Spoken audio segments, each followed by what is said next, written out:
everybody. How are you today? I hope that you've had a good day or are having a good day. And I want to take this time to welcome you to another edition of TJ's Topics. And as usual, I'm TJ. Incidentally, we've been hearing a whole lot in the news about TJs lately. But I'm not that TJ. I'm a different one. Nevertheless, I'm glad you're here. Thank you so much for being with me today. And I always enjoy your company. And as I come to you today, it's a rather heavy heart that I come to you with. And there are many heavy hearts all over this country right now. A very somber mood all across the United States of America. You know, it's sad the things that we see happening in this country to black men. It's ridiculous. You would think that after all of this marching and protesting and this and that, boycotting and everything that our ancestors did, that things wouldn't be this way anymore. But lo and behold, they are. And I never thought that we would get this far into the 21st century and things are still in the shape that they're in. And it makes you wonder exactly when there will be a change. We've been singing about change and praying for change and all that for so long. But exactly when is the change going to come? You know, you just can't help but to wonder about that. Now, with regards to what's going on in Memphis, and the tragedy that happened to Tyree Nichols, I'm telling you, it's horrendous. Such a heinous act. And I just can't see how some of these police officers can live with themselves doing that kind of stuff. How can they even go to sleep at night doing that? Knowing that, because there are so many people out here and we go about our daily living, people going to work, going to school, going to the store and what have you, not knowing if we're going to make it back home safely. And yet they want to make it back home to their families safely, you know. But with regards to the city of Memphis, it's my birthplace. I was born in downtown Memphis, yet I was raised right across the bridge in Arkansas. So this is the only home I've ever known, right here in the Memphis area. And that's pretty much what I want to talk about tonight. My subject, the dark cloud that hangs over Memphis.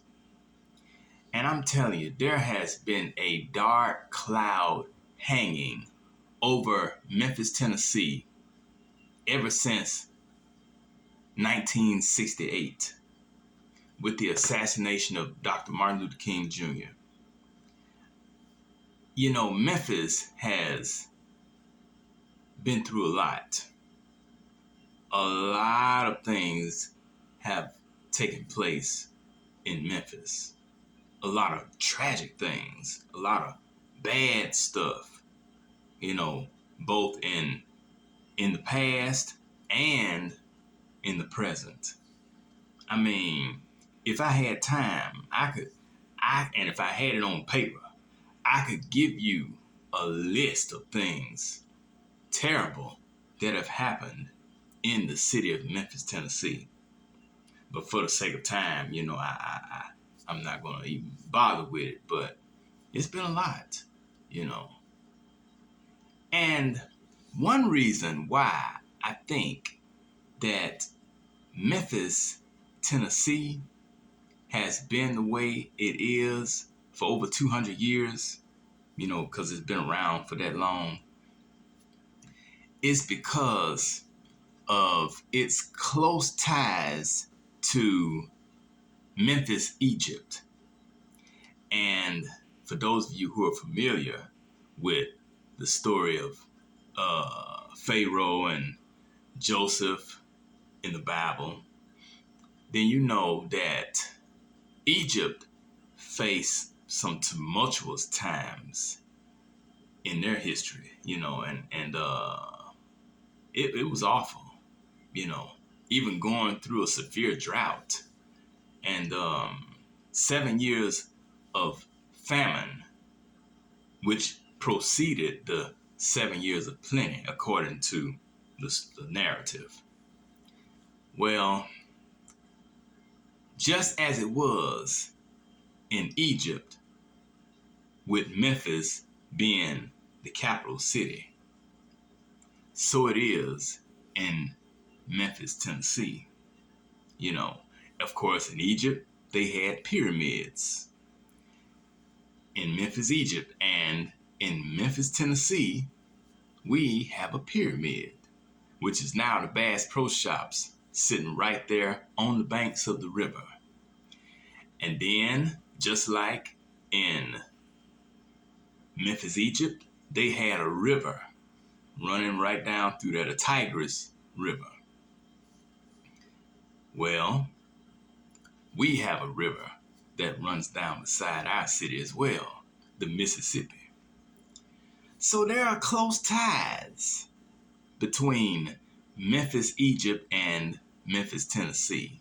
And then, of course, going back to the word bondage, which was what Egypt had in those days.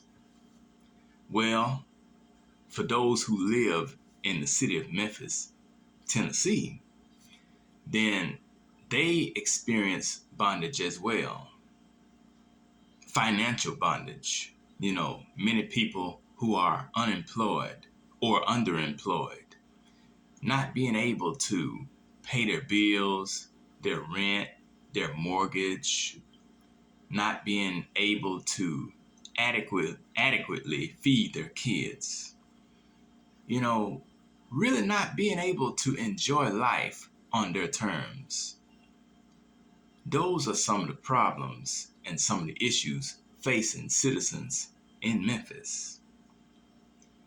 And ever since the civil rights movement, which capped off with Dr. King's assassination, there has been such a bad vibe hovering over the entire city. From 1968, and here it is now, 2023. So you're talking about 55 years. And when Dr. King came to Memphis, he came trying to offer his assistance, with the sanitation workers during the strike that they had, trying to help them out, because they weren't being treated fairly by the city. They weren't being paid like they should. They weren't paid generously for the work they did. And so they felt totally disrespected. And so that was the main reason why Dr. King came. But look at all the things that have happened since then. And ever since Dr. King lost his life in Memphis, the city has been grieving. The city has been in mourning for decades, over 5 decades now. There have been tears running down the faces of Memphians. Not necessarily, well, not always from a physical perspective, though there have been physical tears shed, but from a spiritual and emotional, mental perspective. I mean, it's been a lot of crying going on in Memphis, Tennessee, and having been born over there, been born and raised right here in the Memphis area. I know this area. I know all about it. I'm familiar with every aspect of this region right here because it's my home. Now, for people who come in from out of town to visit, they get excited when they come. I mean, they want to visit Graceland, and they go down to Tom Lee Park, and they go out to the other parks throughout the city and everything. Eat barbecue because Memphis is known the world over for a good old barbecue. Ribs and pork shoulder, Boston butt, and had a barbecue sandwiches, like especially at Memphis in May. And it won't be long. That's right around the corner, right down there by the river. And the thing that I miss the most is the Stone Soul Picnic, WLOK, AM with 1340, WLOK. They used to had a Stone Soul Picnic every year on Labor Day weekend. And my auntie and I would go to it, and we had a real good time.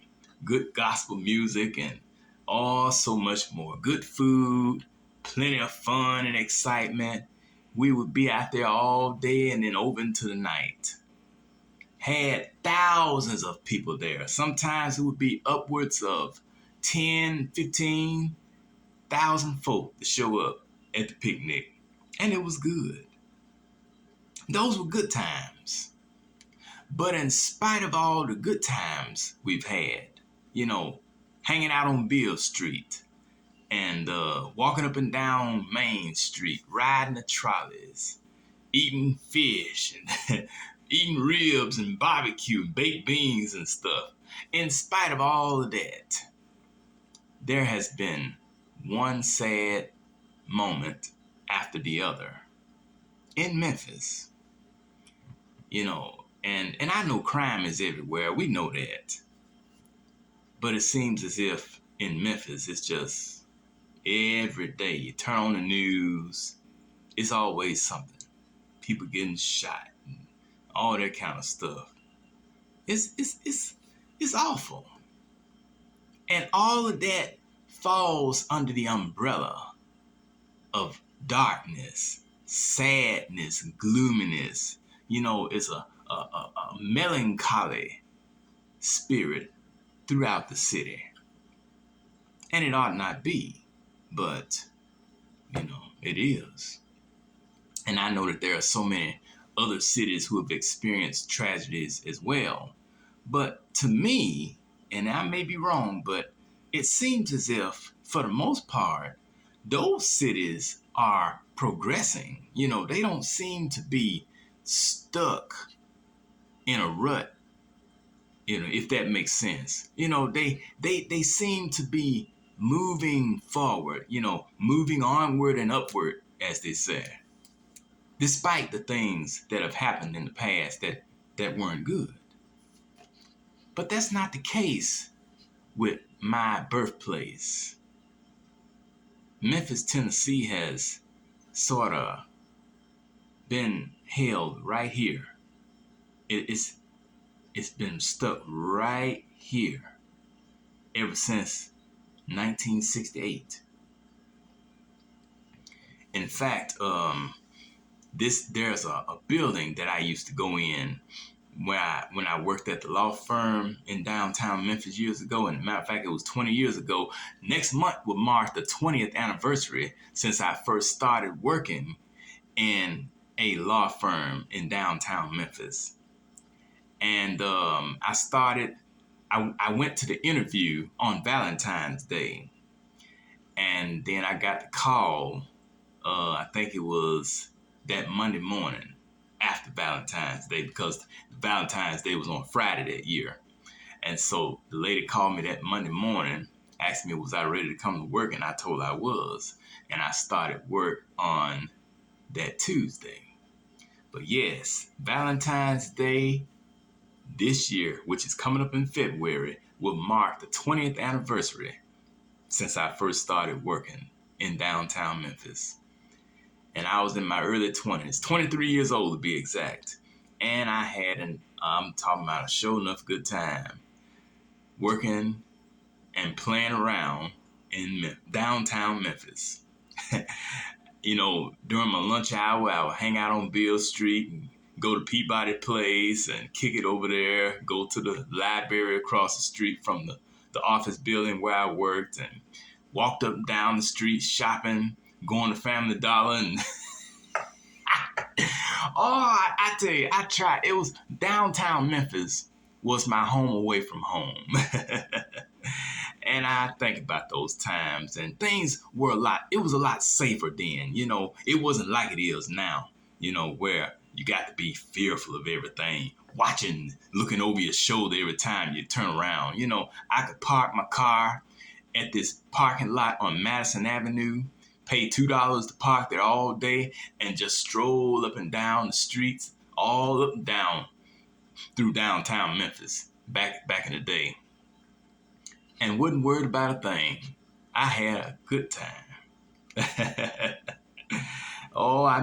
I was enjoying myself. But how many of y'all know, and I talked about this once before, that seasons change. And time brings about a change. And the way things were 20 years ago is not the way things are today. Sad, but unfortunately, that is the case.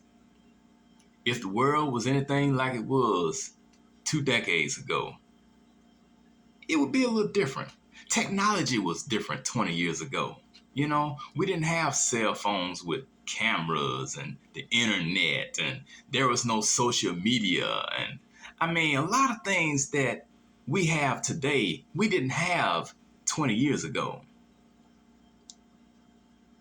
I'm telling you. And in Memphis, there was a different mayor 20 years ago, Dr. Willie W. Harrington, and he was a good mayor, the Memphis's very first African-American mayor, because there had never been a black mayor before Dr. Harrington came in. He was elected in 1991. Prior to that, he was the superintendent of what was then known as Memphis City Schools. So there's a lot of history in my birthplace. And I'm proud to say that I'm a natural-born Memphian. Yes, and have been born and raised right here in this area. And this is where I've been my whole life. And at this point, it would be hard to imagine living anywhere else. Though I had a desire to relocate years ago, but, things never panned out the way I had hoped. So I've tried to do the best I could to make the best life for myself right here. And I'm thankful for what I have, and I'm grateful each day that I'm able to wake up and, have purpose, for getting out of bed every morning, despite the things that are going on. And I hope that you have purpose too, and when you get up out of bed, I hope that you're thankful, because there are so many people out there who are not able to get up in the morning, and some will go to bed tonight who sadly won't wake up in the morning. Therefore, we should be very grateful for every time we open our eyes, regardless of where we live, what we're dealing with, and what's happening around us. We ought to be grateful. So those are my thoughts on the dark cloud that hangs over Memphis. But again, despite the things that have happened in Memphis, I'm glad to be here to see all of this, and it's an even greater blessing to have survived some of the things that have happened, because I mean it's been a lot of stuff going on. And I'm sure that there have been things going on where you live as well. You know, the cities where you live. Because no city in no state or any country is exempt from tragedy. You know, it's it's always something. We just have to be vigilant, and keep our eyes open and observe. It's very important. So tell me what you think about the Tyree Nichols situation or anything else that may be on your mind. Feel free to like and comment and subscribe. And you can also follow me on Facebook or uh, Instagram.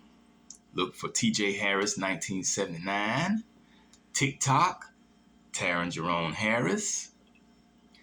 And I'll certainly be happy to hear from you, okay?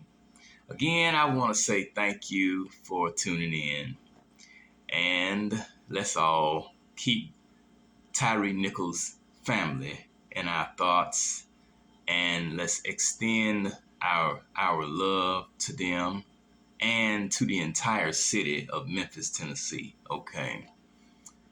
I'm Taryn Jerome Harris. This has been TJ's Topics. And I'll talk to you later. Bye-bye.